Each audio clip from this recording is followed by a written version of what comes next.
Hey friends, welcome to Her Home and Harvest. My name is Alana if we haven't met. Today I'm going to be trying something new and I hope you'll come along with me as I try it. But it's going to be my first time canning. So I have a Presto pressure canner, which my mother bought me for Christmas and I'm very grateful for. I've got so much coming out of the garden right now that this is a good opportunity for me to try canning for the first time. I do want to say I am not pressure canning. This is a pressure canner, but I am not pressure canning. Being my first time canning, I wanted to start with something simple, and I just thought I've got a ton of apples, and the applesauce recipe has 2 ingredients, 3 if you want to add sugar, but I don't think I'm going to. So I figured it was a good place to get started. I have never canned before, so this is not a how-to video. This is more of what does it look like the first time figuring things out. I will say before I started filming, I read my entire pressure canner manual that came with the canner, especially reading the instructions for how to use my pressure canner as a water bath canner. That's something that you can do. I learned that from a few of you guys on YouTube, that if you're interested in canning and you think you want to pressure can in the future, then it's a great idea to go ahead and just get the pressure canner because you can also use it as a water bath canner. I also pulled out the trusty Ball home preserving book and I read the recipe, which is just applesauce recipe. It's one of the most simple recipes in the book. And I also read all of the instructions for how to water bath can in there. I'm very much a research-oriented person, so that's just kind of the stuff that I would do before getting started with something like this, especially because if you're new to canning, like myself, you may not know that canning properly is extremely important. You don't want to deviate from recipes, especially if you don't know what you're doing, which I do not know what I'm doing, because it can actually impact the safety of the food. Apples are one of the higher acid foods, so they are safe to be done in the water bath canner. And so I'm not going to share too much information because, like I said, I'm new at this, but I just wanted to show you guys what it looks like for the first time to can something. So to get started, I have 12 pounds of apples. I actually have slightly more than 12 pounds of apples. I have already eaten a fair few that came off of my trees. So about 5 of these are some Pink Lady apples I happened to buy. This is going to be a combination of those 5 Pink Lady apples, and then the rest of it is Anna apples and Dorset Goldens. Am I saying that right? Golden Dorset. To get started, I am going to have to peel and chop all of these. And I do not have a handy dandy apple core peeler slicer, so I'm going to do that myself. I have made applesauce before, so this is not my first time making applesauce. It's pretty simple.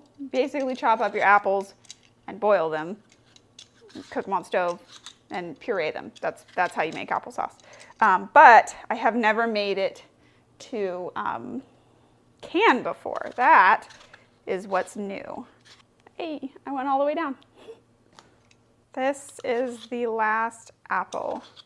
Before I move on to chopping these, I want to get the canner started because I imagine that amount of water is going to take a little while to boil.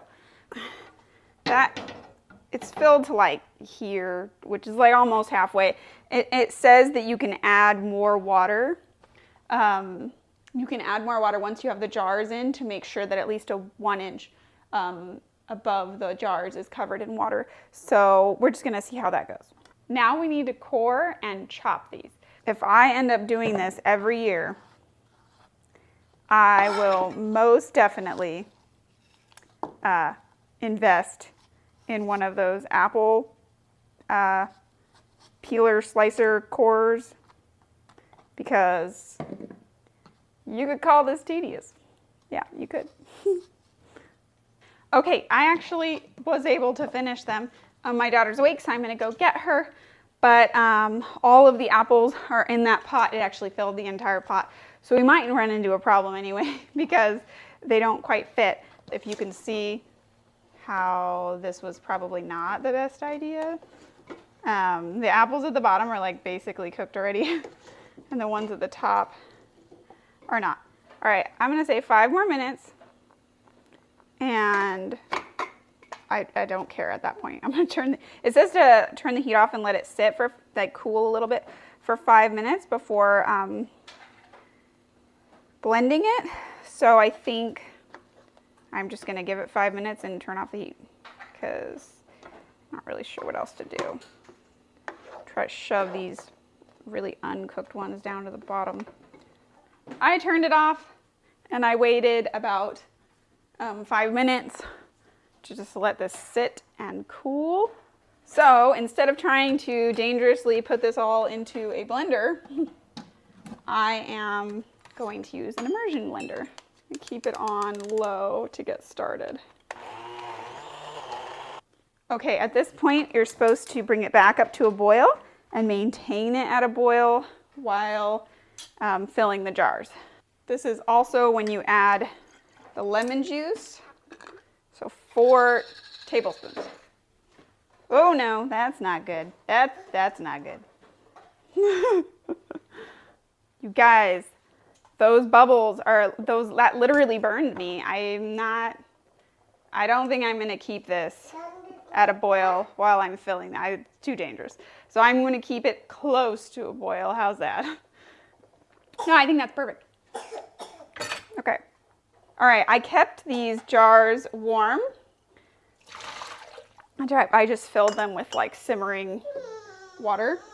So now it says to fill the jars, leaving a 1/2 inch of headspace. And this little guy is gonna tell me how much headspace that is. This recipe says it makes 8 pints. I prepared 9 just in case. We use so much applesauce, you guys. We really like applesauce in this house. And, you know, I have a baby, so obviously she likes applesauce. Now, I need to debubble, which you just, it's just, if there's any air bubbles in there, you really want to make sure the headspace is accurate. Yeah, I still have a bit left, so I'm going to use what's left to fill in the extra headspace. So 1/2 inch of headspace. A little tiny bit more than that. I'm actually just going to use a little spoon. All right, I'm going to get these all to the right level, and I'll be right back because I got to help her too. The last thing I need to do is take a clean, damp cloth, and I'm going to use a paper towel because I don't want to mess with the potential for it. Because I don't want to mess the potential for anything. So I'm just going to wipe off the rims. They do this because they want to make sure that it's clean and you get a good seal. So we're going to take these over to the pressure canner. This is very heavy. Let's see, is this too hot? No, it's fine. Okay, so always lift away from you. Woo, okay, that was hotter than expected. Next time, use oven mitts. I washed all of my rings and all of my lids, and I'm using this little guy to get all of the lids on right without touching them, which is funny because that just happened. Okay. And then I knocked one. I think the idea is that you just don't want to touch the bottom side. Otherwise, I have no clue why you would use this. I know some people boil theirs, so maybe this is so you don't have to put your hand in boiling water. I don't know, but I'm using it, so. All right, so this is the trick that everybody tells me you have to get right, this whole fingertip tight thing. So my understanding is screw it on until you get resistance. And then with your fingertips, just your fingertips, tighten it till you can't anymore. So you don't want to, like, you know, use your whole hand. Just tighten it until you can't anymore with your fingers, which I can't now. So I'm going to guess that's good. I imagine it depends on how strong your fingers are. So, whoops, hoping that's not a problem. I'm using this thing. That's also a new learning curve. It comes with them. Is it this way? This makes way more sense. That's how you do it. Okay, so that puts them in. You don't want it to be too tight because then the air can't escape and it won't seal. But you don't want it to be too loose either because then food will boil out of it. I've seen that happen watching people on YouTube, so I'm really hoping that doesn't happen to me, you guys. they're all in, and like I said, the water, it's hard to see in the video, but the water is just barely an inch over, so I'm just adding more because it says to be at least an inch. So now when I take my debubbler, this top notch right here is an inch. If I stick it in, that top notch, you guys can't even see that, but it's under the water. I don't know if you can see the air bubbles already coming out, but there are. If you see in that middle one right there, there's an air bubble coming out. But I am now going to put the lid back on. When you're using your pressure canner or this pressure canner as a water bath canner, it tells you to remove the little weight, and there's a little plug on the far side that it told me to remove too. Let me show you what it looks like. Okay, so you take this off, which is the pressure regulator, and you take this off, which is the overpressure ring. Now I need to get this thing to boil. Once it goes to a boil, we do it for 20 minutes. Okay, so I put this at a 20-minute timer for because it has started boiling. I double checked, and my Presto pressure canner manual says to keep it at a gentle boil for 20 minutes, and my ball canning book says to keep it at a rapid boil for 20 minutes. And my understanding is that's different. A rapid boil is closer to like a hard boil, I think. I wouldn't call that gentle. So I'm going to err on the side of caution and just do the rapid boil. This to me sounds like a rapid boil. I don't know if you can hear that. So we'll meet back here in approximately 18 minutes and we'll see what it looks like. Okay, stove is turning off, and at this point I think we're supposed to let it sit for 5 minutes before touching it. I forgot to turn my mic back on, so I am just showing you here. It's been 5 minutes. I'm taking the lid off. Be careful with that steam because it is hot, I can tell you from experience. And now I'm pulling the jars out, being careful not to tilt them. All of the instructions were very specific not to tilt the jars while you're taking them out. So even though there's water on the top, it'll evaporate as the jars cool. So I'm just being really careful not to spill any of that hot water all over myself while I pull these out. Okay, you guys, here it is. It has been just a little bit under 24 hours and we are back. Some of the bubbles like started moving to the top, but like this one never did. So I don't really know what to expect. I did come around here earlier and like try to mess with these, and these were completely loose. So I have no clue if that is because I did not tighten them enough. So we're going to find out right now. One of the things they said to look for was any sign of food on the sides. Also the headspace. So if I look up top, there is actually an air gap in there. So it did not like boil over or anything. And then the last thing they recommended in my manual to do to make sure it's sealed is to pick it up actually by the lid and make sure that it holds on tight. Also, when you press here, it should be concave. And I think, oh, that one's not. Okay.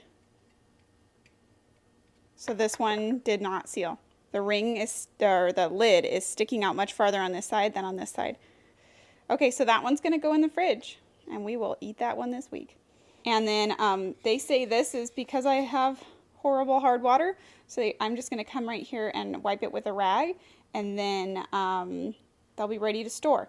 Okay, there you have it. There are my 8 applesauce jars. My first time canning went relatively well. I had one failed seal, and it took a lot longer than I thought, but that was primarily due to the fact that the applesauce took a lot longer than I thought because I've never made that much applesauce before. I think if I change one thing in the future, aside from, figuring out how or why that didn't seal, I would can these in smaller jars. We do use a lot of applesauce, and if we crack one of these open, we could finish it in 2 to 3 days. But typically, we don't use this much applesauce all at once. So I think next time I would do this in half pints. But that's the only thing I think I'd change. It was a great learning experience. I really appreciate you guys coming and joining me in the kitchen as I tried something new and stepped out of my comfort zone. I hope this motivated you to step out of your own comfort zone, whatever that may be in your kitchen. And for me, this was just a really great way to preserve some organic produce that I had coming from my garden. I guarantee you this is cheaper than buying organic applesauce in the store. And one of the reasons I started with applesauce is my grocery store does not ever have organic applesauce. They have they used to carry 3 different kinds. They have one kind now and it's never in stock, so now I don't have to worry about it. At least I probably will use at least one a month. So at least for the next 8 months, I have enough applesauce. Maybe less. 4 months. We'll say 4 months. So anyway, thank you so much for joining me, and I appreciate you guys hanging out with me, and I can't believe people are still watching, but I just thank you. If you really like this video, please give me a thumbs up. I'd appreciate it. And if you'd like to see more like it, feel free to click the subscribe button so you can see more videos in the future. I definitely plan on filming more things in the kitchen that I'm using my produce for, and then obviously some more stuff in the garden where I'm actually harvesting these. I'll try to leave a link down in the description box with the video where I harvested these apples. So thanks again for joining me, guys, and I'll see you next time. All right, bye.